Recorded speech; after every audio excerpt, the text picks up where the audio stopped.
And the truth is that I think, we shouldn't stop species loss because it's part of a mass extinction. We should stop species loss because it's wrong to drive other species to extinction.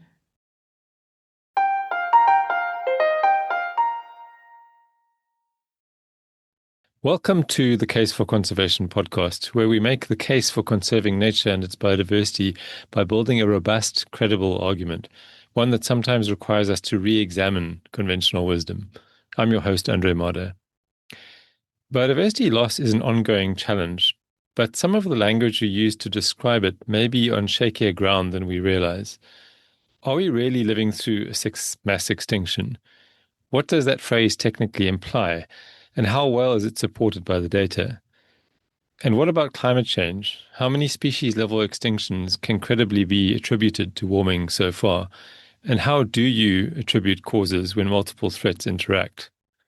To explore these questions, I spoke with John Wiens, an ecologist at the University of Arizona, whose work focuses on extinction rates and climate-driven range losses.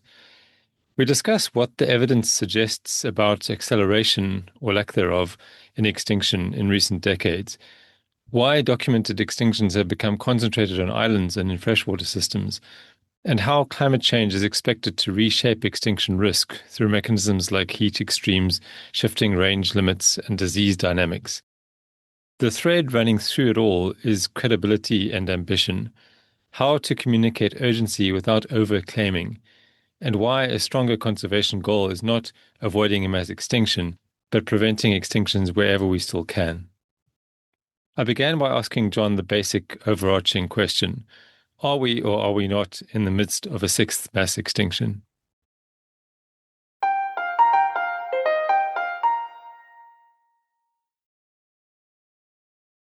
I think the evidence is not there to support it at this point. I think it's sort of been taken as dogma for a few decades now, but I think that the original evidence was never very strong to support that. So basically, you say it is clearly there's a biodiversity crisis. Hundreds of species have gone extinct, if not thousands. But to be, it needs to rank, it needs to be in the top six mass extinctions that ever happened. Mm-hmm. And I think what's lagging from that literature is generally it's sort of putting the current crisis on a quantitative basis and comparing it to those past ones. And I think that just tends not to happen. So, for example, the background extinction rate, this idea that we're exceeding the background extinctions. Well, of course we are. Humans are causing extinctions. But the background extinction rate is basically a mean. And so if it's a mean, sometimes you're above the mean and sometimes you're below it. And you can make a big deal about how far above that mean we are, but that's usually based on comparing the time scale of hundreds of years to millions of years. Mm-hmm. And you can expect, huge differences like that when you're comparing these very different timescales. It reminds me a bit, I interviewed Earl Ellis a while ago about the idea of the Anthropocene. And Mm. and he, I think a similar kind of idea, his argument, if I remember correctly, I hope I'm not mischaracterizing it, but his argument was that the terminology is simply incorrect. It's just technically it's not right.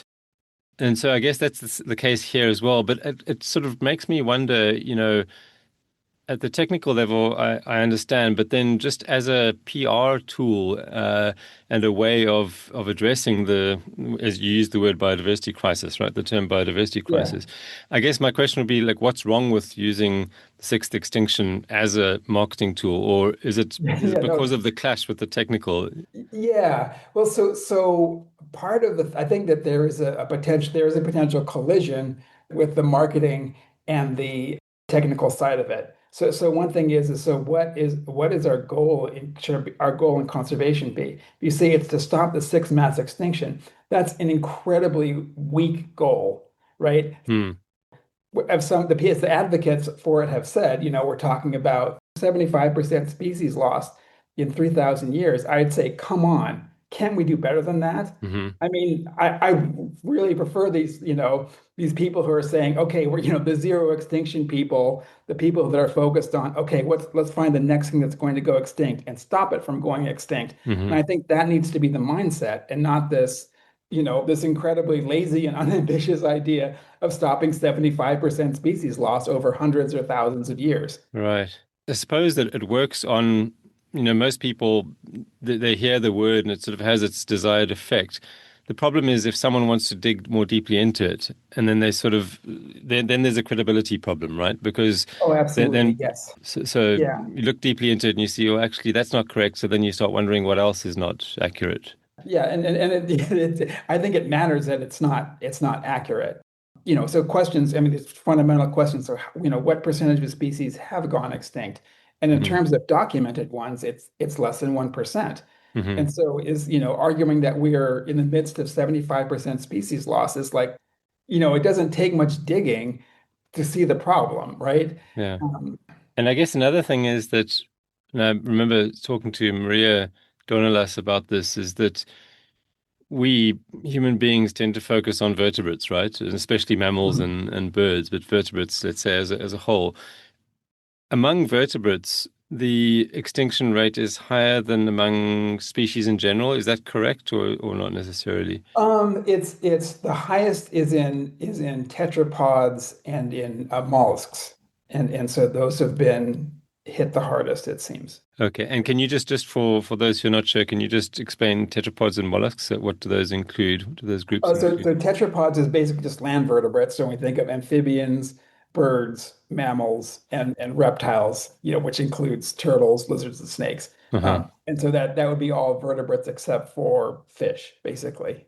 And mollusks would be, in terms of the conservation aspects, mollusks ends up being mostly snails and bivalves, as some Hmm. mussels, for example. Right. Marine and Um, freshwater bivalves. yeah, Hmm. and those have been hit really hard. Hmm. So most of those are vertebrates, right? So the tetrapods are all Choice vertebrates. vertebrates are all vertebrates. Yeah, Right. they're about half of vertebrates. Right. And what would you say? I don't think I've ever seen this written anywhere, but what would you say to the statement that there's a six mass extinction when you're looking at tetrapods or vertebrates? The numbers are still way below. Right. What happens is that things are definitely bad for birds and mammals, and then for reptiles less so, and even Uh-huh. for amphibians, even there's a lot of possibly extinct species from chytrid, but not ones that are definitely extinct, and so it's just not. It's nothing like 10%. It's nothing like 75%. It's, you Right. know, more like barely 1%. And chytrid is the fungus, right? The amphibian Yes. fungus. Yeah. And it really horrific, just Hmm. just causing these horrific declines and crashes. Right. Yeah, it's interesting. Amphibians, and the other one that comes to mind is insects as a very broad group. I interviewed Jane Hill a while ago. She's an entomologist who works on butterflies specifically. And Mm. this is a bit too far back for me to remember the details, but essentially the short answer to the question, is there an insectageddon underway? The short answer is no. Okay. And there's just a lot of variability, between groups. And she's looking specifically at butterflies. And so it's kind of like depending on the scale that you look at and which part of the world you look at Mm. and all these different variables, once you take all of those into consideration, as you said, there are declines, but they're not at the six mass extinction kind of level, exactly as you were saying for vertebrates and species more generally. But then what about the element of acceleration, the trend rather than the status. So, because I think Yeah. or people would be forgiven for declaring a sixth mass extinction if the rate of species loss is accelerating in a direction that you can extrapolate. What do you say then? Yeah, so that's something that we looked at. This is work that I did with this great student named Kristen Saban, and specifically the paper that Kristen led in Proceedings B last fall. We looked at these rates, and basically there's this literature that says these rates are rapidly accelerating, and that's true at the scale of centuries. But I think when we think of rapid acceleration, it should be at the scale of decades at the least. And when you look at decades, the last 200 years, you don't see that. And in fact, for a lot of groups, the peak was like 100 years ago. The peak, Uh-huh. extinction rate per decade was around 100 years ago. So that's the case for plants. It's the case for arthropods. And, tetrapods also have generally, the extinction rates have actually been declining recently. And There's when you look really recently, there's definitely potential for artifacts in terms of things aren't getting documented. The extinctions aren't being documented. But Hmm. when we're looking over the timescale of hundreds of years, that seems less likely. Right. And so I think, there's definitely, a reasonable argument as to whether it's things are actually decelerating or whether they're just more or less constant. But the evidence for this claim of rapid acceleration is just not supported at the scale of decades. I see. Mollusks show this pretty recent peak, and actinopterygians also show a more recent peak. So there's definitely Okay. some that variability kind of contributes to what looks like a more constant pattern when you look across everything. Right. But it's definitely not rapid accelerations. And even though folks have claimed it, what I think in cases they seem to have done is to take the cumulative number and call that the rate. And as the distance traveled is not the velocity. So they Hmm. basically confuse those, and it's just kind of gone into the literature as and just people have sort of taken it to be true. What do you think the motivation is? I often ask this sort of question in these discussions. What do you think is the motivation for that kind of approach, that flawed approach? Uh, I mean, I think it's good intentions. Hmm. I think that, and I definitely appreciate the desire to create urgency, but I think, we have to tell the truth. And the truth is that I think, we shouldn't stop species loss because it's part of a mass extinction. We should stop species loss because it's wrong to drive other species to extinction. Hmm. We shouldn't be considering any human-caused extinctions to be acceptable, in my opinion. We should stop them all. And I think we need to be more aggressive about it and saying, stop them all. I don't care if it's not a mass extinction. And we again I would set much more aggressive and ambitious goals about stopping extinction. It's also, don't you think, a much more robust way of viewing things? To say that, we just want to stop extinctions because, that's sort of constant under any conditions that's approach works. Whereas the idea that you have to wait until things get really bad before you do something, that depends on things being really bad, right? It's sort of, Yeah, yeah. And I think also one one important aspect is, part of the reason why I think it's declining. So in a group like tetrapods is that people are doing great conservation work. And there's hmm. been some, excellent studies before ours showing that like in birds and mammals, conservation work has actually slowed the rate of extinction. And, we should be celebrating that Hmm. and just not sort of extrapolating doom and gloom. If you actually look at the data, it's like, wow, this conservation stuff works and we need to do more of it. Yeah. So the rates are declining. I was going to ask whether you think that the drivers of biodiversity loss are less intense than they were sort of, at the peak of species loss. Because so you mentioned conservation now. So I guess the question would be, to what extent is the slowing down or the decrease in species loss due to conservation, as opposed to just, the drivers are just less intense than they have been in the past? It's a great question. And definitely don't, based on our stuff, we don't know the answer to that. I would place good money that it's a bit of both. And maybe just something to point out, right? Just when we talk about these past extinctions, it's a lot on islands. It's about Hmm. 65% on islands. And then what's on the mainland is dominated by freshwater. And so, it's easy to think about the rainforest being cut down and we're losing all the species from that. But that's not the big driver of documented extinctions. It's a Hmm. lot of invasive species on islands and then creating dams and fresh water on the mainland. Right.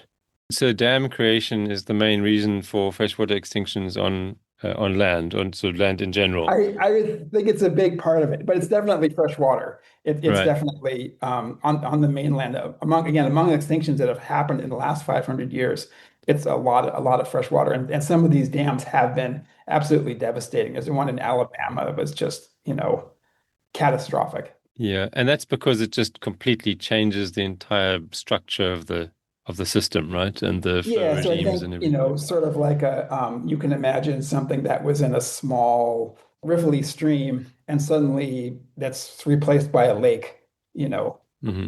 the reservoir backing up and just destroys those habitats and things can't, no way that they can adapt to those sorts of changes. It's kind of like the equivalent of a forest being replaced by a savanna overnight. Totally. Yeah, yeah. Or even worse. And then in terms of islands, I think I'm sure the ecologists and others among us will know, but can you just explain for those who don't know why islands are such hotspots of extinction? Yeah, there's a lot of things that seem to be driving that. I mean, so one is seems to be the lack of anti-predator mechanisms, but and it also it's typically driven by invasive species. So a kind of a classic example, would be the brown tree snakes introduced on Guam, and the birds don't have never seen a snake before. They don't Hmm. recognize it as a predator, and they just go and they just gobble everything up. Hmm.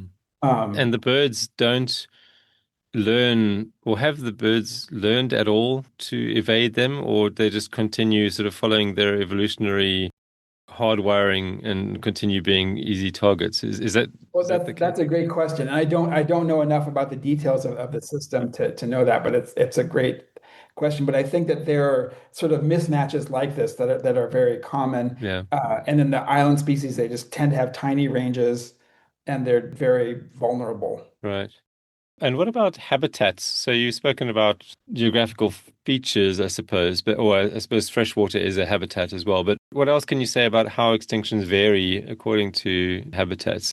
The main things that we did, sort of island versus mainland, and so it's definitely driven by island. And then we looked at terrestrial, freshwater, marine. And marine is so far has mostly been relatively unscathed. And what's, the major driver of extinction there is just direct exploitation. Right. So things could change very much if we, put enough carbon in the atmosphere and basically turn the oceans into a giant can of Coca-Cola, highly acidic. But sort of knock on wood, so far not that bad.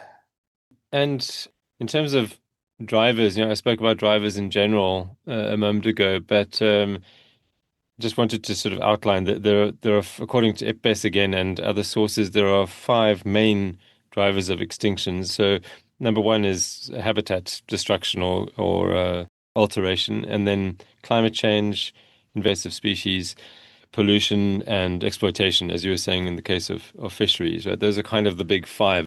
But just as a general question, what is causing extinctions? And especially I'm interested in what role climate change has to play or has played. Perhaps we can talk about has Yeah. to play in future. That can be the next question. Yeah, so that's definitely something that we specifically looked at was what were the biggest drivers of these extinctions over the past 500 years. And invasive species is the biggest, Okay. and that's particularly on islands. And then habitat destruction is next. And then there's sort of direct exploitation is also there, and pollution and climate change. But I would say so these invasive species are sort of the past. They are what caused the biggest loss of species of in the past. In the future, currently we look at what's currently threatened. The biggest threat is habitat destruction. Um, Okay. and if you look, I think decades in the future, a few decades in the future, I think it's going to be climate change. And so we've estimated, like 20 to 30% in various papers, about 20 to 30% species loss under more pessimistic scenarios. Right now, that hasn't, it's not happened yet. And in fact, a weird factoid is that if you look at the last 200 years, there's no significant increase in actual species level extinctions from climate change. Hmm. And that doesn't mean it's not a threat. It just means it hasn't hit yet. Right. Yeah, and that's, with the predictions are like, for 2070, 2100, that sort of thing. And that's so it doesn't mean that, everyone's wrong, that there's not extensive species loss from climate change. It means it's not here yet. It's, under these more pessimistic scenarios. Right. But that's a very important point because, just like your sixth mass extinction point, this is something important and a major threat predicted for the future, but you very often see, and increasingly recently, from some pretty, what I would have regarded as credible sources, you see claims of species having gone extinct already from climate change at a fairly large scale. And this is especially in the media, but you do see it in peer-reviewed journals as well, in sort of commentaries mostly, not really empirical studies. So I guess the question there would be the same: is what's the problem with that if it raises awareness? But I guess the credibility is the problem, right? Yeah, I mean, I think that things are going extinct from climate change. Already? Yeah, I think that's the case. Yeah, there's a mammal, a mammal on a small island in Australia recently went extinct, and it's sort of been happening Hmm. at a certain level, for decades now. And also, when we talk about chytrid, it often seems to be when it drives things to extinction, it's sort of an interaction between the fungus and climate change. Hmm. So it has driven things to extinction, but it's not the big driver yet. Right. Yeah. So you said invasive alien species in the past, land change in the present, and possibly climate change in the future. And actually, I You- just found the table. So if you look at that sort of the breakdown among the 615 with identified causes, it's 38% invasive, 31% habitat loss, 20% direct exploitation, 5% pollution. Everything else is much smaller, so less than 5%. Okay. How easy, I'm sure the answer is not very easy, but how easy is it to attribute these causes to extinctions? I guess in the case of invasive alien species, it's probably relatively easy, right? Oh, But I think they're all tough. And I've been too glib already, and I should have cautioned, that it is really hard to say this. And we are basing this on the IUCN database, and they often will attribute multiple causes. And so we get these precise numbers by saying, oh, okay, well, people thought it was this, this, and this. So we, assign each of them 0.33. And so I Mhm. think I maybe making it sound more clear cut than it's justified. Right, So there's a lot of uncertainty. And I mean, the joke that I make is, if we could do a carefully controlled experiment, they wouldn't be extinct, right? right. If they were around, and if these are things that often they went extinct 100 years ago, people don't know exactly why. So that's very common. Especially in the case of climate change, though, I'm wondering, do you know how it is even possible to attribute an extinction to climate change when there are so many other interacting factors? Yeah, no, this is something we think about a lot. So a lot of the work that my collaborators and I do on climate change, we focus on these surveys over time, and we look for these ones where there's been no obvious changes in habitat. So we think we can isolate it being from climate change. And Right, that's kind of where we make these projections of, like, 15 to 30% species loss and things like that. And it's based on extrapolating from these studies where these resurveys over time, and yeah, and I've done some of this myself. So I've done these resurveys in our local lizard species here, and I've seen really dramatic changes, and I know these places like the back of my hand, and nothing's changed, but they're still disappearing. so I suppose it's a case of sort of eliminating all the other possible causes one by one, and becoming more and more certain Yeah. that the climate change is the issue, if nothing else is showing up. Yeah, and it's a very widespread pattern that sort of at the warm edge of species ranges that Hmm. things are disappearing, and the numbers around, like around 45%. Looked over time in these relatively unmodified habitats that around 45% of the species that people have looked at, they've kind of lost their warmest edge populations, which is sort of exactly what you expect from climate change. Add the climatic data in there, and yes, these patterns are predicted by the increase in temperatures and other factors. Yeah, I was just about to ask sort of what the actual mechanics of it is. So, I mean, some people might think, sea level rise actually like physically drowns out the species, but that's not really how it works, right? It's much more subtle than that. So, Uh, what would be the actual mechanisms? Is it sort of simple temperature change or change in humidity, or certain species are favored over others because of the change in these conditions? It's a great question, and I will say that there's many layers to that onion. I'm So sure. one layer is to identify which climatic variables are related to the extinctions. And so, one thing that we published on a few years ago in PNAS is, that it seems to be maximum yearly temperature. So generally, we often think about, we talk about climate change, we sort of talk about the mean annual temperatures, and we sort of in some ways, maybe the obvious thing is that it seems to be maximum annual temperatures that are often the best predictor. Okay, Uh-huh. so that's one layer of the onion. And the next layer of onion, so but what's actually happening on the ground?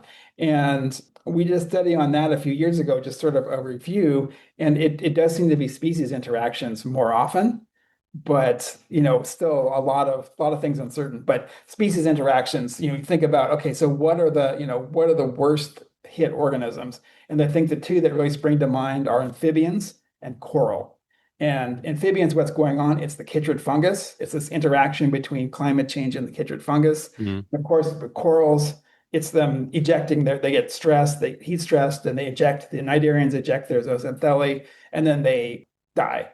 So, but then there's lots of other examples like this, like really strange ones with birds where their food supply rots, things like that, and so Mhm. all sorts of different things. Um, Right. and it's a great. Just to take the chytrid fungus example a little bit further, because I think that's probably one that's relatively easy to grasp. Would that be just a case of like warmer conditions simply make it easier for fungus to spread, to grow and to spread? No, I'm Is it afraid as it's simple? not that. I'm afraid it's not that simple, and I'm Uh-huh. not really an expert on it, but I can just tell you for sure that it's montane species in the tropics. And so it's the species that I think are adapted to cooler temperatures, to relatively constant cooler temperatures, and then it gets warmer, and then the chytrid hits. Right. That seems to be what's happening. And even there, I may be oversimplifying greatly, but Hmm. it's very complicated. It's not. So, for example, you go in the lowlands, like in the it's sort of a lowland jungle, the Amazon or something. Everything's fine from chytrid, and then but you go up into the Andes, and then it's a real shit show. And so would it be reasonable to speculate that things are fine in the lowlands because under those conditions the fungus has always been able to spread and therefore the organisms are adapted to deal with it? Or Now we're definitely at the limits of my knowledge. that's okay. Uh, I don't expect you to know everything. I'm just kind of wondering, I mean, just theoretically speaking, is that sort of a reasonable hypothesis? It might have already been proven or disproven, but is that sort of a reasonable way to think about it? Is it, I guess maybe another way of asking the question is chytrid an invasive species, or is it in what sense is it an invasive species? Is it invasive because climate has enabled it to spread, or has it been brought in by some other means? Do It's you no, know? it's a great question, and it's really complicated, and folks have had a lot of trouble figuring out where it's from. But my Uh-huh. impression is it is an invasive species, and just to clarify, right? It's just focused. It's amphibians, right? It's just amphibians that this is hitting, Hmm. and the frog one, people think it may be spread by bullfrogs, so that's an invasive frog species that's really tolerant of the chytrid. And so the bullfrogs then spread it to, other species that are more sensitive to it. Hmm. Basically, it's like these, um, tropical montane species are sort of cool adapted and they're sort of temperature specialists. And I think they sort of it warms up and they get stressed, and then the chytrid gets them.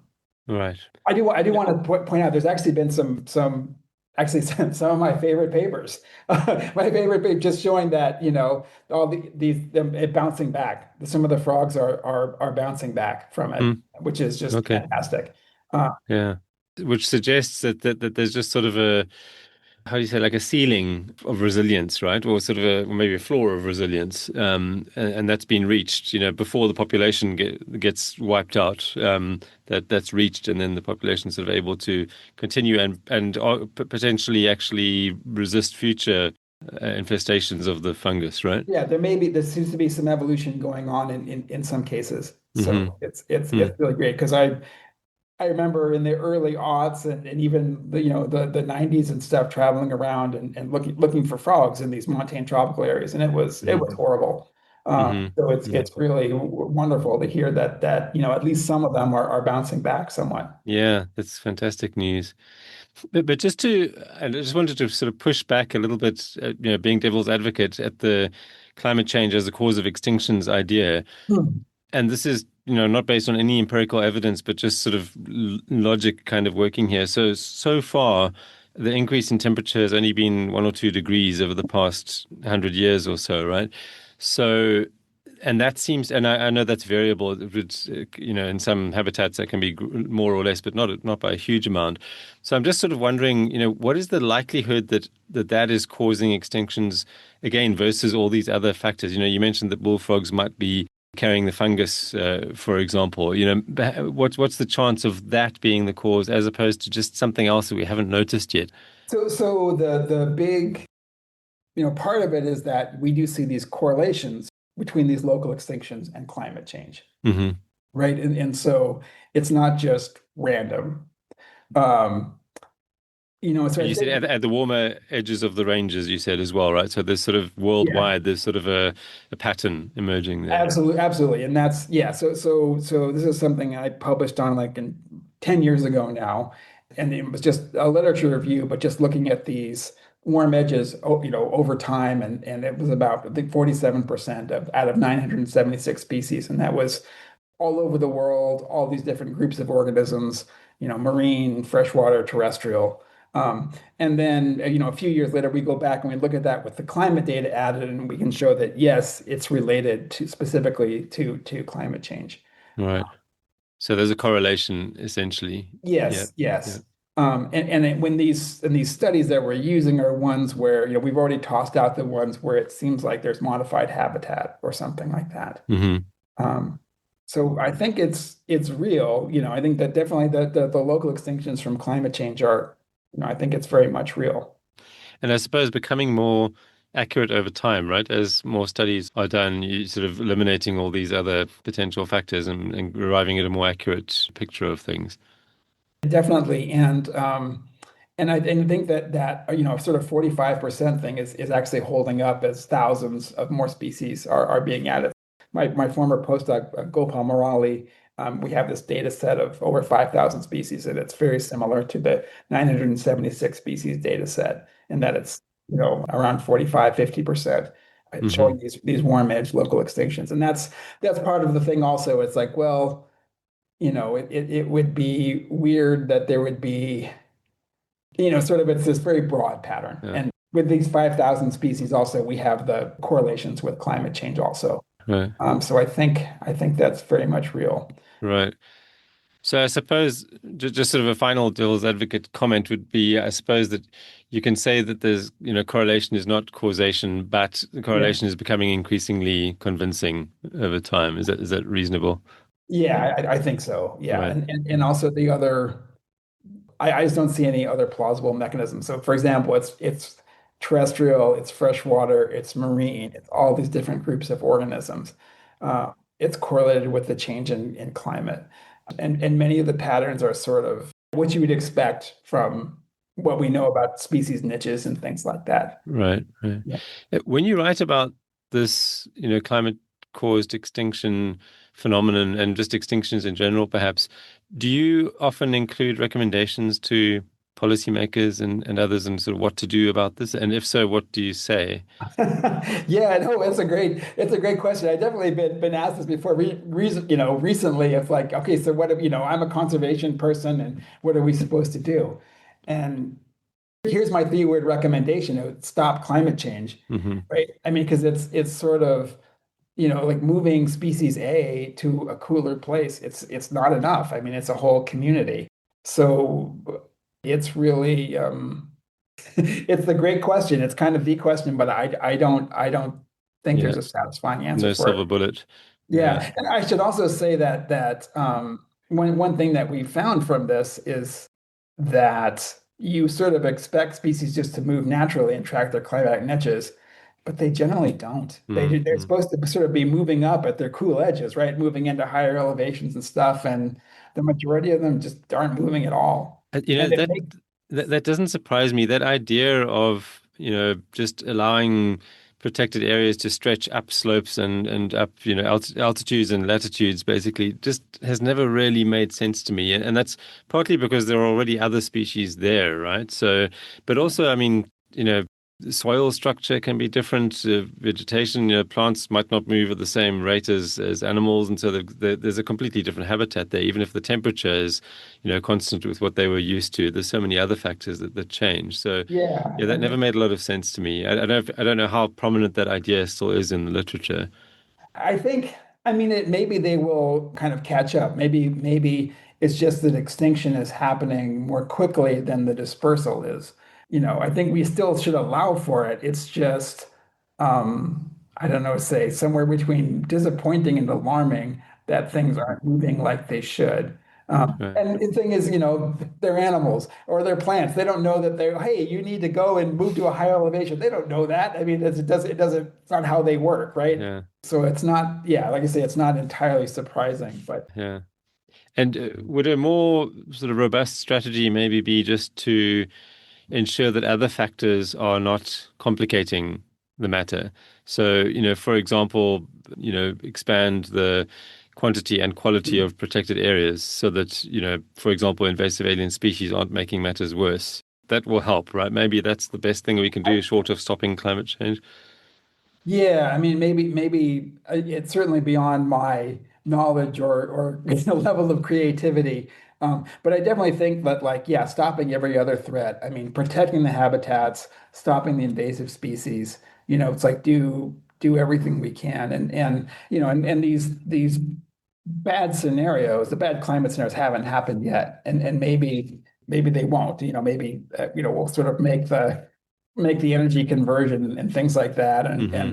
so I think it is good. But we could, how do I put this? We could still also we could stop climate change and still lose, 30-40% of the species out there from other factors like habitat reduction and things like that. Right. Um, so I think that it's no question we have to protect all the habitats, stop the invasive species, do all those things, and stop climate change. Yeah, it's a multi-war front, or multi-front war rather. And I just had one other question to add, but maybe we've already covered it. But is there anything more you can say or that you'd like to say about how we can extrapolate recent extinctions into the future? Not just climate-caused extinctions, but extinctions in general. Yeah, so we've definitely worked on the climate change one, and that's again like 20 to 30% of species, and of course the bad thing is we could lose a lot of the species that are currently listed as endangered or threatened. We could there's the potential to lose all or most of those, but I mean, I think there's some people have done nice, there's possible to use approaches looking at protected habitats and species that aren't in protected habitats and the potential of losing those ones and say, okay, what if we lose everything that's not in the protected habitat? Do those sorts of analyses. And I think there was maybe something done like that for tetrapods a few years ago. I think we've cited and they sort of talked about losing 10%, additional 10%. Um, of species. Mm-hmm. Uh, Another interesting thing about what you said about climate change being the future threat and land change the current threat and invasive alien species the past threat is that when it comes to land change or habitat transformation or whatever you want to call it, we have reached sort of peak land use globally, and although that's varied, in the tropics we continue to lose a lot of land, but that's sort of slowing as well to some extent. So we can hopefully look forward to a future where the transformation of habitat is almost a non-issue. I mean, that's sort of something which seems doable, right, in the not too distant future, or perhaps I'm looking at several decades rather than several years. But then you are left with these remaining threats like climate change. Invasive alien species, although you said that was the past cause of major extinction, that continues to be a big problem, doesn't it? I mean, there are still a lot of species that haven't yet been tried as invasive species. They've yeah, been. no, that's a good point. Mm, Yeah.